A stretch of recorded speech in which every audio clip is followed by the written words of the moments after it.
The sun felt like it had a personal grudge against me. By noon, it wasn't just heat, it was punishment. The kind that crawls under your skin, dries your throat, and makes every step feel heavier than the last. I wiped the sweat from my brow for what felt like the 100th time, my hand trembling slightly as I tried to catch my breath. I shouldn't have taken this road. The shortcut, they'd called it. Cuts an hour off your journey, the old man at the tea stall had said with a lazy smile. What he hadn't mentioned was the endless stretch of dusty emptiness, the broken path, or the way the sun seemed to hang directly above it like an unforgiving eye. My water bottle was nearly empty. My phone had died an hour ago. And the small town I was supposed to reach felt like a myth now, something people talked about but didn't actually exist.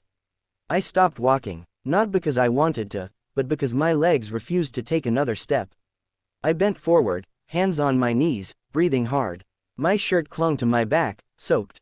My head throbbed, and for a moment, the world tilted. Just 5 minutes, I muttered to myself. But even as I said it, I knew 5 minutes could turn into something worse. Out here, stopping wasn't rest, it was risk. Still, I couldn't go on. I staggered toward the only thing that offered even a hint of relief, a lone tree standing crookedly by the side of the path. Its shadow was small, barely enough to cover half my body, but it was something. I sank down beneath it, letting my back press against the rough bark. The ground was hot, but compared to the blazing sun, it felt almost kind. I closed my eyes, and for a moment, everything went quiet. Too quiet. Hey. The voice was soft, almost a whisper. I opened my eyes immediately, heart jumping into my throat. There was no one there. Just the empty road, the distant shimmer of heat, and the endless silence. I frowned, pushing myself up slightly. Hello. Nothing. I let out a shaky breath. Great. Now I'm hearing things. I rubbed my face, trying to steady myself. You can rest here a while. This time, I heard it clearly. My head snapped to the side. And that's when I saw her. She stood just a few steps away, half hidden behind the tree, as if she'd been there all along. I hadn't heard her approach. Hadn't seen her coming. A woman, maybe in her late 20s. She wore a simple, light-colored dress that moved gently with the breeze, though I hadn't noticed any breeze until now. Her dark hair was tied loosely, a few strands falling across her face. Her eyes, they were calm. Unusually calm. Too calm for someone standing in the middle of nowhere.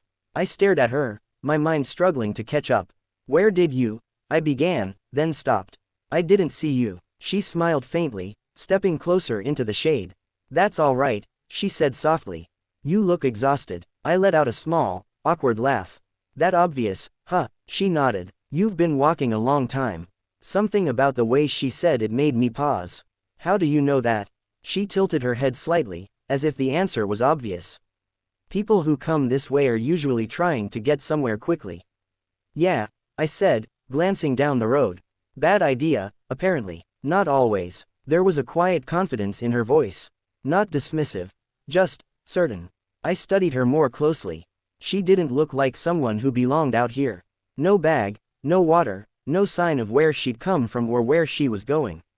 Are you from around here? I asked. She nodded. You could say that. That's helpful, I muttered, earning a small smile from her.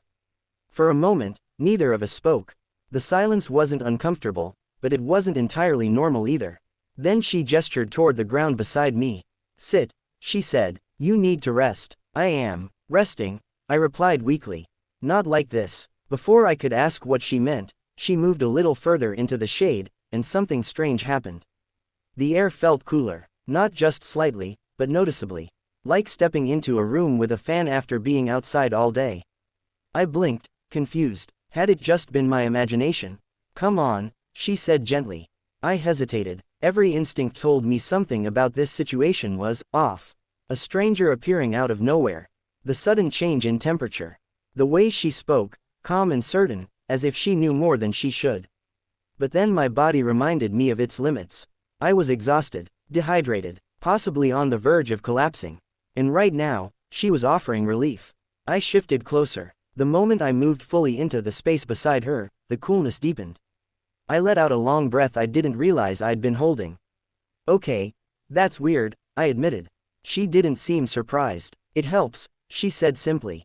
Yeah, I replied, leaning back again. Yeah, it really does. For a while, we just sat there. The sun still blazed beyond the tree, but inside that small circle of shade, it felt manageable. Peaceful, even. What's your name? I asked eventually. She looked at me, her expression softening. Amina, she said. I know, she interrupted gently. I blinked. You, no, she nodded. A strange chill ran down my spine, despite the cool air. Have we met before? I asked carefully. No, she said, not like this. That didn't make me feel any better. I shifted slightly, studying her again. Okay, that's a little mysterious.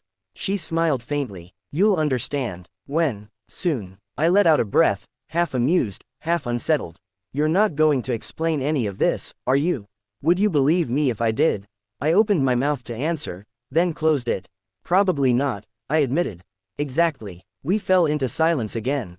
But this time, my mind wasn't racing. It should have been. Nothing about this situation made sense. And yet, I felt calm, not just physically, but mentally. Like the noise in my head had been turned down. The stress, the urgency, the constant pressure to keep moving, it all seemed distant. Why are you going there? She asked suddenly. I frowned. Going where? She gestured vaguely down the road. The town. Oh, I said, rubbing the back of my neck. Work, I guess. Opportunity. A fresh start. And you think it's waiting for you there? I hope so. She looked at me for a long moment. Sometimes, she said quietly, what we're chasing isn't where we think it is. I chuckled softly. That sounds like something people say when things don't work out. Or when they do, she replied. I didn't have a response to that. Instead, I leaned my head back against the tree and closed my eyes again. Just a few more minutes, I murmured. Take your time, she said. And for the first time that day, I slept. When I woke up, the sun had shifted. The light wasn't as harsh anymore. The air felt different, cooler, calmer. For a moment, I didn't remember where I was. Then everything came rushing back. The road, the heat, the tree, her. I sat up quickly. Amina, no answer. I looked around. She was gone. Completely gone. I stood, my heart pounding. Hello, nothing. The road stretched empty in both directions. I turned in a slow circle, scanning the area. No footprints, no movement, no sign that anyone had been there at all. Except, I paused. The ground where I'd been sitting, it was different. Cooler, softer, as if it had been shaded longer than the rest. I frowned, trying to make sense of it. Had I imagined her? No, it had felt too real. The conversation, the presence, the calm. I exhaled slowly, running a hand through my hair. Okay, I muttered. Doesn't matter. What mattered was that I felt better. Not just a little better, but completely refreshed. The exhaustion was gone. My head was clear. My body felt light again, as if I hadn't been struggling just hours before. I picked up my bag, taking a cautious sip from my nearly empty bottle. Then I started walking again. The town appeared sooner than I expected. By late afternoon, I could see the buildings in the distance, small, clustered, real. Relief flooded through me. I quickened my pace. As I reached the outskirts, I noticed an old man sitting outside a small shop. He looked up as I approached, his eyes narrowing slightly. You came from that road? He asked. Yeah, I replied. Took the shortcut. He let out a low whistle. Not many make it through that in this heat. Yeah, well, I almost didn't. He studied me more closely. Did you stop? He asked. I hesitated. Yeah, I said. There was a tree. I rested there for a bit. The old man went very still. Did you see anyone? My chest tightened. I swallowed. Why? He didn't answer immediately. Instead, he gestured for me to sit. I did. There are stories, he said slowly. About that road. Of course there are, I replied, forcing a small laugh. People who get lost, who push themselves too far.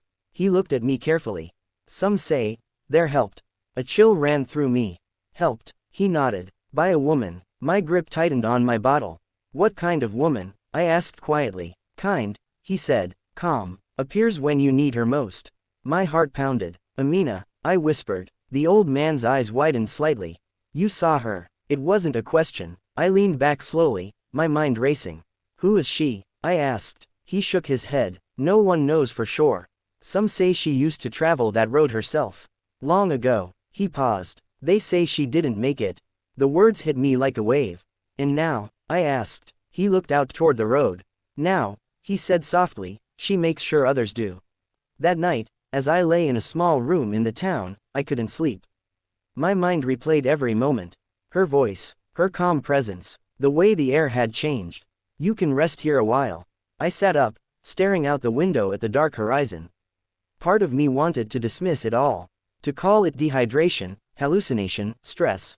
But deep down, I knew better. I stood, walking to the window. The road was barely visible in the distance. Quiet, still, and for a brief moment, I thought I saw a figure standing there, watching. Then it was gone. The next morning, I made a decision. The job, the opportunity, the fresh start, it all suddenly felt different. Less urgent, less certain. Instead, I found myself thinking about that road, about the people who might be walking it right now. Struggling, exhausted, alone. I turned to the old man. Is there any way to help people on that road? I asked. He looked at me, surprised. You want to go back? I nodded. Not to leave, I said. To stay. He studied me for a long moment. Then, slowly, he smiled. Weeks later, a small shelter stood by that crooked tree. Water, shade, a place to rest. Travelers stopped there, grateful, relieved. And sometimes, they said the air felt cooler than it should. That they felt calmer than they expected. That, for a moment, it was like someone was watching over them. I never saw her again. But sometimes, when the sun was at its harshest, and the road shimmered in the heat, I'd hear it, soft, familiar. You can rest here a while. And I'd smile, because I finally understood. Sometimes, the place you're rushing toward isn't where you're meant to be. Sometimes, you're meant to become the reason someone else keeps going.